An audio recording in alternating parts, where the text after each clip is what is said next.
Oil పామ్‌లో చాలా తోటల్లో ఆకులు ఎండి, వాడి, కాలిపోయినట్లుగా కనిపిస్తున్నాయి.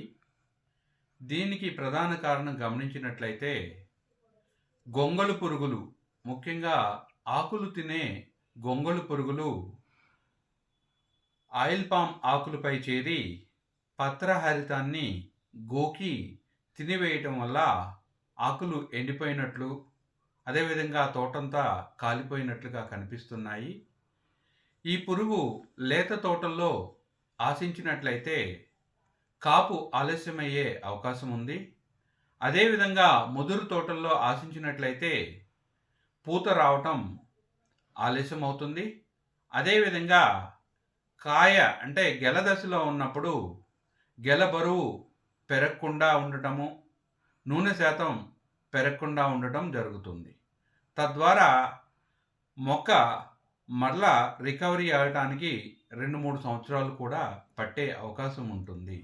కాబట్టి తప్పనిసరిగా ఆయిల్ పామ్‌లో ఈ లక్షణాలు కనిపించినట్లయితే, లేదా గొంగళి పురుగులు కనిపించినట్లయితే ఇమామిక్టిన్ బెంజోయేట్ అనే మందు 0.5 గ్రాములు, లేదా లాంబ్డా సహాయలైత్రిన్ అనే మందు 1 మిల్లీలీటర్ లీటర్ నీటికి చొప్పున కలిపి పిచికారీ చేసుకోవాలి.